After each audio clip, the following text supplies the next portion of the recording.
welcome to a special edition of the Ringer NBA show. My name is Chris Ryan. I am joined today by Justin Verrier. Hello. And on the phone, Ben Detrick. What's up, Ben? Hey, Chris. What's going on, man? Not much. Not much going on at all. Guys, obviously, we woke up today. We started our workday, and we found out that Bryan Colangelo had resigned from the Philadelphia 76ers. If, in case you have been living under an NBA-shaped rock for the last week and a half, on Tuesday, May 29th, The Ringer published a story by Ben that examined the curious activity of multiple Twitter accounts that shared some behaviors with an account confirmed to belong to Sixers GM Bryan Colangelo. And in the week and a half that followed, there was speculation that those other accounts were being operated by Colangelo's wife, Barbara. That speculation was largely happening on Internet Detective Twitter, Sixers Detective Twitter. Last week, it was reported that the Sixers were going to bring in an outside law firm, Paul Weiss, to conduct an investigation. And that firm interviewed Bryan Colangelo and his wife separately. And on Thursday, Colangelo resigned from the Sixers. His wife has admitted to, quote, establishing and operating the accounts, according to a statement from Paul Weiss. And the statement goes on to say that they could not conclude that Mr. Colangelo was aware of the Twitter accounts prior to the May 22nd press inquiry. The May 22nd press inquiry is when the Ringer first reached out to the Sixers to ask about the existence of two of these Twitter accounts, including one that Bryan Colangelo would go on to say was one that he was using to read the internet, basically. And in their statement, Paul Weiss goes on to say that there was, quote, substantial evidence that Bryan Colangelo was, quote, the source of sensitive, non-public club-related information that was disseminated on these Twitter accounts that Barbara Bettini was operating.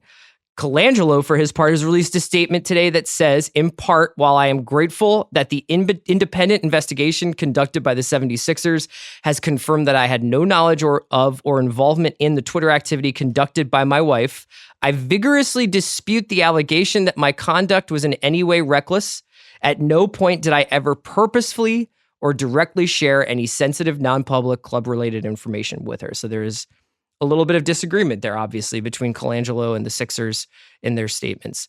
Head coach Brett Brown will take over the basketball operations of the Sixers on an interim basis. Brown recently signed a 3-year contract extension with the team, and Monty Williams was recently hired to join Brown's coaching staff, and the Sixers are going to begin a search for a new general manager soon. Okay, so we have some closure. This has been a fascinating week, to watch from both on the sidelines and in the middle of the huddle in some ways. We wrote this story, Ben, you can attest to this, in a very specific way.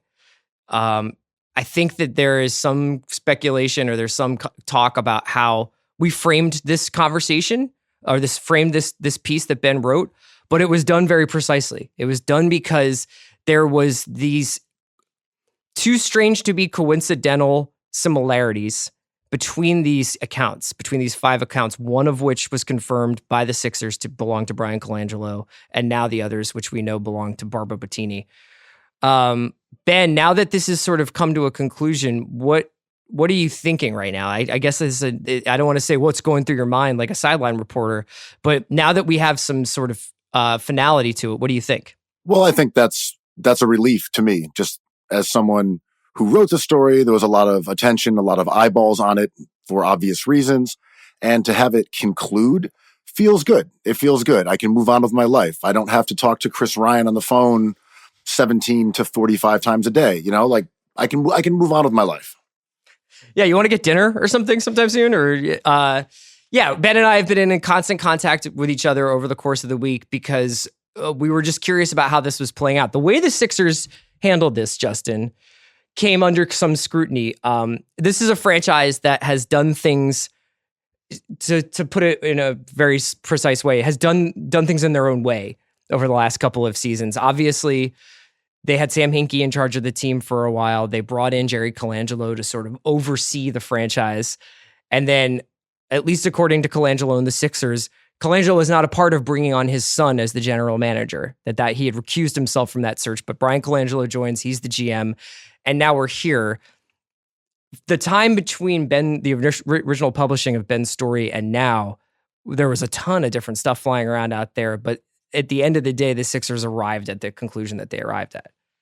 Yeah, and I think part of this, just as someone who's been tangential to the process, no pun intended there, it just seems like a lot of this has caught on a second life, specifically because of things that they had done leading up to this. Not only removing Stan Hinkie or bringing in the Colangelos and Hinkie leaving as a result of that in such a public way, but also because of everything that sprung up before that. Hinkie obviously became a cult figure just because of what he had going on in Philadelphia. And also kind of the fan base took on its own life. Mm-hmm. And to a certain extent, this whole story, this whole spectacle, if you will, just kept going in the aftermath simply because of everything that happens in Philadelphia just around that team. And now it's funny that Ben mentions that he's kind of getting closure. I feel like I'm getting closure just from afar simply because it seems like at the very least we have some information to work with now. It's not only just a Colangelo story, but it's a basketball story that's going to have repercussions that are going to reverberate throughout the league. Yeah, Ben, I think that it's worth talking about a little bit that, and we talk about this in the piece, you wrote about this in the piece, that you are, to some extent, you're a journalist, but you're also someone who's very passionate about the Sixers, and you are someone who I think people thought, well, why Ben? Why is Ben the person with this story? And is it because he had some sort of grudge against the Colangelos? But that's not really what this is about, right? Well, look, there is obviously truth to the idea that Sixers fans have been radicalized, or at least a sect of them, since during Hinkie, during the criticism that came along with that, and in the aftermath of Hinkie's departure. We have seen a radicalization, and you see it with the gatherings of Spike Eskin and those guys, and you see it with the amount of people who engaged in like this, going down the rabbit hole with a scavenger hunt and finding these accounts that apparently belong to Bryan Colangelo's wife. As for myself, I think I can draw a distinction between me saying wild, reckless stuff on Twitter and the stuff that I write. And while I understand that people are skeptical that someone can draw those lines, I don't think I've had an issue with it. When I've done stories from the Ringer in the past, I've talked about Dario Saric, I've talked about Robert Covington. I didn't even mention Bryan Colangelo's name in either of those stories. I think I understand why people would critique me being a fan and me writing this story, but just as a professional, I didn't feel like that really came into play. Yeah, I think that it's worth noting that you don't really get to pick the stories that find you sometimes. And in some ways, we were really diligent about kicking the tires on this tip that Ben got. And I think we were very internally, healthily skeptical about the findings that we were coming up with. And I think what you see at the end of the day here, it's funny that Ben says, you make a distinction between what I say on Twitter and how I conduct myself as a professional, because in some ways, that's kind of what this story wind up being about. And it was about those lines of where the private life, candidly, where the private life of a married couple ends and where the public life of what is privileged information starts, and how that information was disseminated, and whether or not that information, Bryan's assertion that he did not know about these Twitter accounts and that he doesn't think that he acted recklessly, I kind of understand why he's saying that. Do you know what I mean? I still think that ultimately the right decision was made by the Sixers, but I do understand that we're in this new world where like the lines between what's private and what's public is a little bit murky. Right. And I thought it was interesting. I listened to Bobby Marks, who had a big part of the Brooklyn Nets organization the other day, basically saying he would tell his wife similar things just because that's the way a marriage works. I'm not married personally, so I don't know the type of the work-related information that gets tossed around in those instances, but I thought that was telling that he would tell his wife those certain things. But at the end of the day, I think it comes down to the fact that the type of information that got revealed there, as you mentioned, and it wasn't necessarily just team information. It seemed like it came from a point of view, at least from my perspective. Absolutely. And not only that, it revealed things about Markelle Fultz that perhaps we didn't know about a few weeks ago, but it also came from a critical standpoint, which obviously is going to lead back to Bryan. Yeah, and that's, I think, probably at the heart of what made it untenable for Bryan to stay, aside from the fact that you could call this, this was a violation of trust, obviously, not only between the team and Bryan, but between the franchise and Bryan and Josh Harris and the people who hired Bryan, but also the guys on the team. And these were tweets that talked about Embiid, they talked about Fultz, they talked about Brett Brown, Ben, and it's impossible to imagine how that damage could have been repaired going forward. Yeah, I don't think it was possible. You have the star player of the team who is aware, or at least believes, that the GM's wife thinks that he is a slob and lazy and has a big ego. And if she thinks that, where is she getting it from? It's not that your general manager is in his kitchen at night saying, this guy is so hardworking and doesn't party enough. And then his wife potentially goes online and says the exact opposite. I think, to Chris's point, these are reflections of a worldview, of a general manager and 30 years of palace intrigue in the NBA. And from going through hundreds and hundreds and hundreds of tweets, a lot of things popped out. There was a hostility towards the San Antonio Spurs. There was a love of Mike D'Antoni. There were the kind of beliefs that would fall totally in line with this first family of the NBA.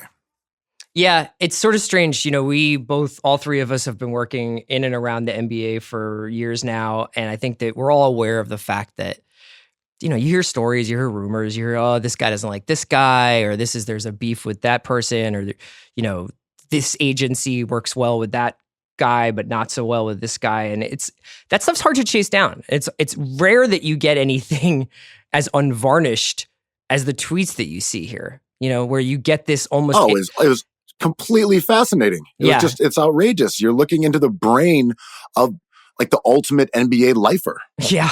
Yeah. Or at least his wife, and what happens when those two people are talking, there's still debate about what, I think that there was some suggestion there from Bryan Colangelo, that even some of the things that Barbara Bettini has admitted to tweeting were actually wrong. Right.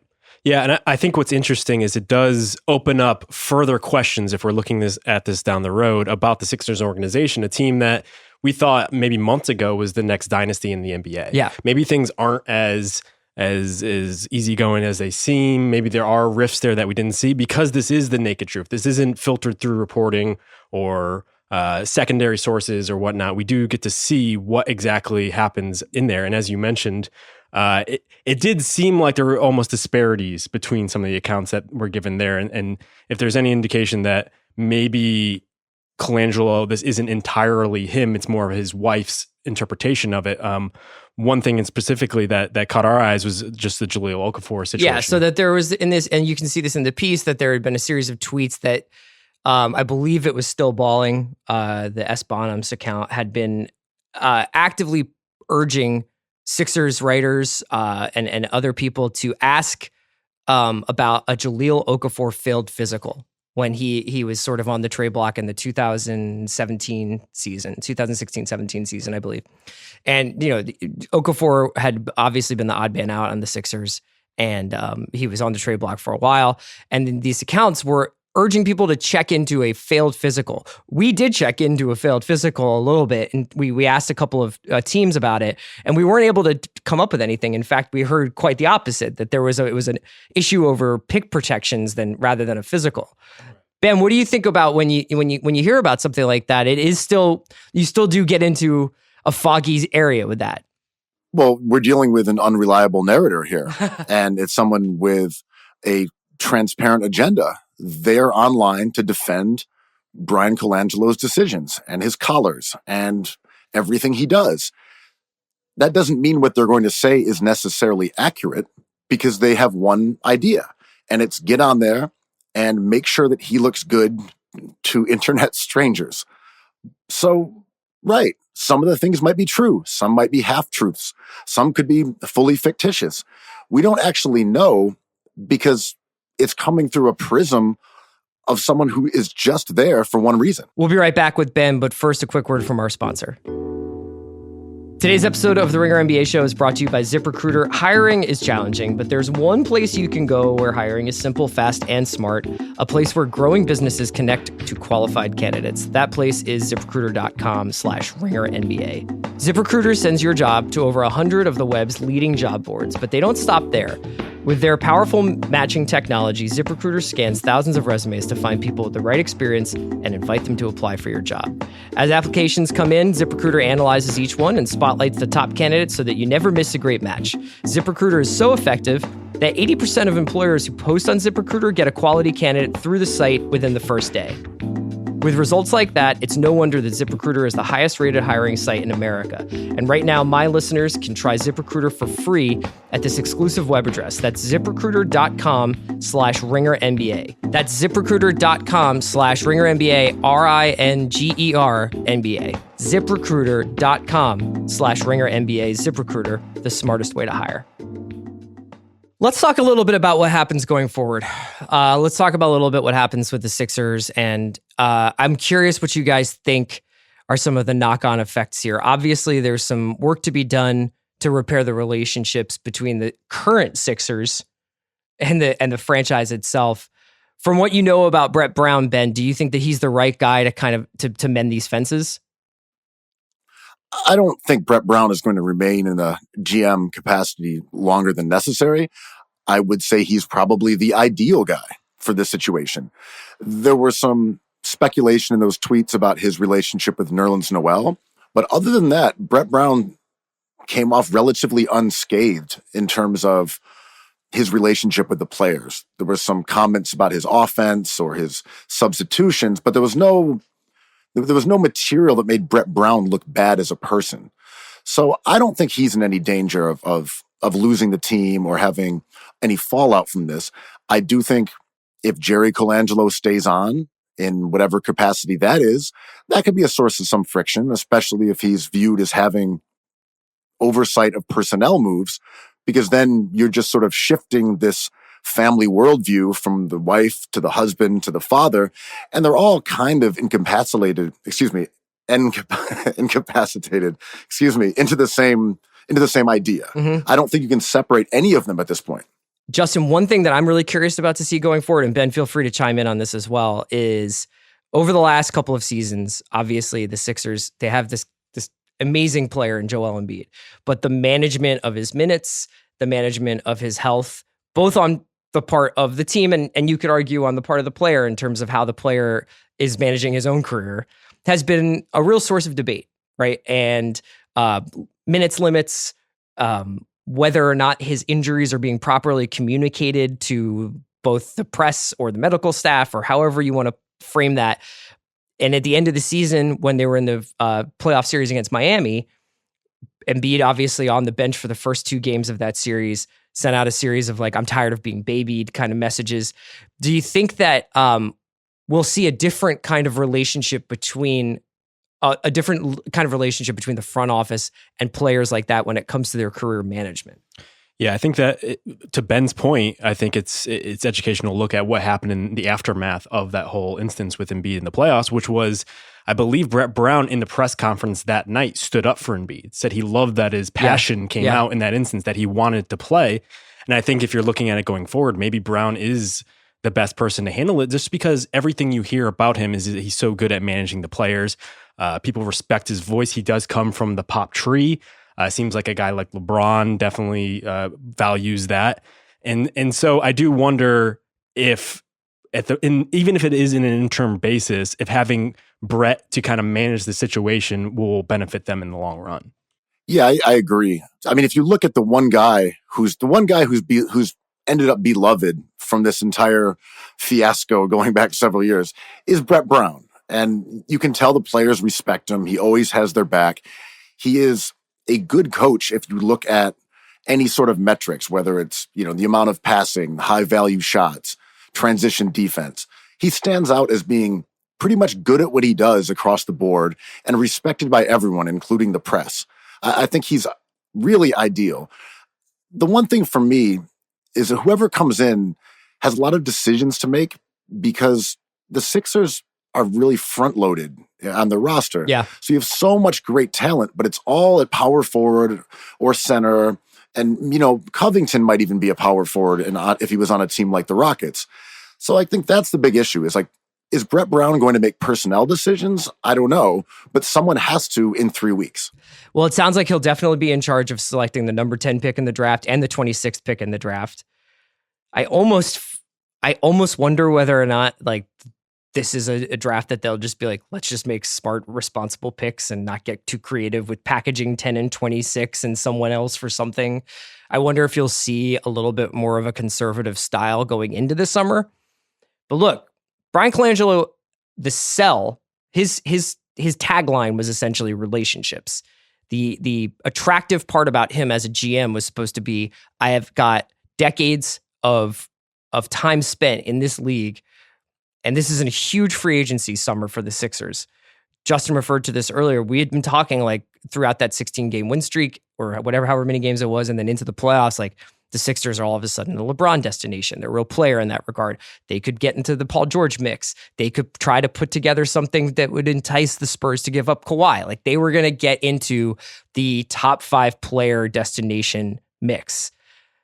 Ben, does this whole thing prove that maybe that isn't necessary? Or do you think that the Sixers should probably be looking at someone like a David Griffin, who is a kind of a name GM who's worked with big stars before if they want to move forward like that?